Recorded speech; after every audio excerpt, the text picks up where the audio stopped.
Ši dėžutė daiktas galima sakyti nesenstantis. Jos korpusas neužmušamas, dantračiai dažniausiai būna sveiki, mat retai naudojami. Visas susidėvinčias detalės, guolius, tarpines, riebokšlius pakeičiame, sutvarkome korpusą, todėl galime sakyti, jog ji kaip nauja. Na, o štai vieta, kur ši dėžutė montuosis. Ji prisisuks prie paskirstimo dėžės, kuri ir suks mums taip reikalingą veleną priekiniai gerviai. Laikas nelaukia. Nelaukiame ir mes. Stveriame šį nelengvą metalo gabalą ir, kaip sako meistrai, mėginame sugauti varžtus. Po truputėlį ryškėja vaizdas.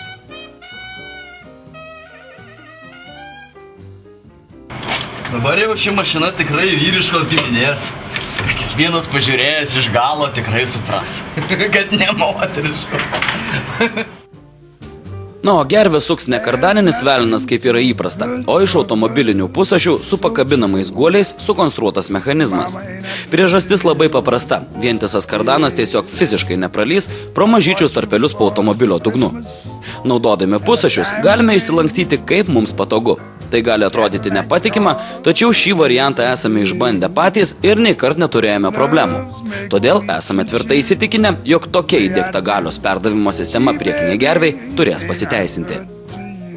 Pagaliau tas agregatas, su kuriuo vargome visą dieną kartu su Ronaldu, ardėme, tvarkėme, restauravome, keitėme guolius ir taip toliau jau savo vietoje, jau prisuktas, įmontuotas, pritvirtintas, veikia puikiausiai, išbandyta, bent jau kol kas, neužkūrus variklio. Ir, liko dabar aplinkui jį apdirbti šį dugną. Apdirbti aš vadinu, galbūt truputėlį ne visai teisingai įsireiškiau, tačiau aš turiu omeny, kad reikia dabar sutvarkyti duslintuvą, apvesti aplinkui. Tiesiog, kad jis būtų kuo toliau, kad nesiektų, nevibruotų kur nors, kur nereikia padaryti duslintuvų tvirtinimus. Štai iš čia, iš dešinės variklio pusės ir sujungti su duslintuvu išeinančiu iš kairės variklio pusės. Ir kažkur tai juos štai čia sumontuoti į vieną vietą ir vėl prijungti prie buvusios originalios dujų išmetimo magistralės. Na ir antras darbas tai yra prijungti kardaninį veleną arba, kaip čia pasakyti, ta prasme, veleną, kuris suks gervę mūsų priekyje. Tai vat, tokie du dideli darbai laukia mūsų rytoj. O šiandien lygtai ir viskas, laukiam tiltai nudažyti, džiūsta, neskubėsime judėti, reikia porą dienų palaukti, kol jie truputėlį sukeitės dažai ir mažiau tikimybės bus juos pažeisti montuojant.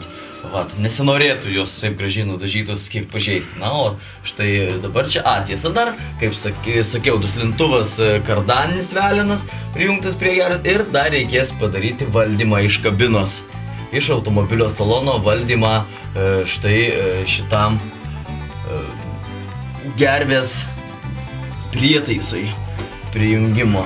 Na ir po to dar reikės padaryti dėžės, paskirstimo dėžės, valdymo irgi rankinėlės, kur galima bus įjungti priekinį tiltą ir galima bus įjungti palėtintoją, nors aš tai labai abejoju, ar kada nors prireiks palėtintojo šiam automobiliui. Variklis 5.4, 320 arklio jėgų, nežinau, manau, kad neprireiks. Taigi mes parodėme tik svarbiausius ir didžiausius darbus, tačiau eigoje atlikome dar daugybę smulkių darbelių.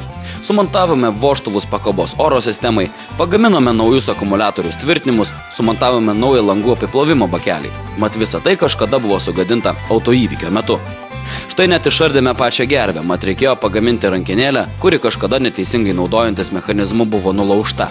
Prie visko, ką išardėme, tenka sugrįžti. Tenka į vietą grąžinti duslintuvą, perverinti tvirtinimo vietas, net pakeisti alkūnių kampus, taip, kad jis tiktų prie naujai sumontuotų agregatų.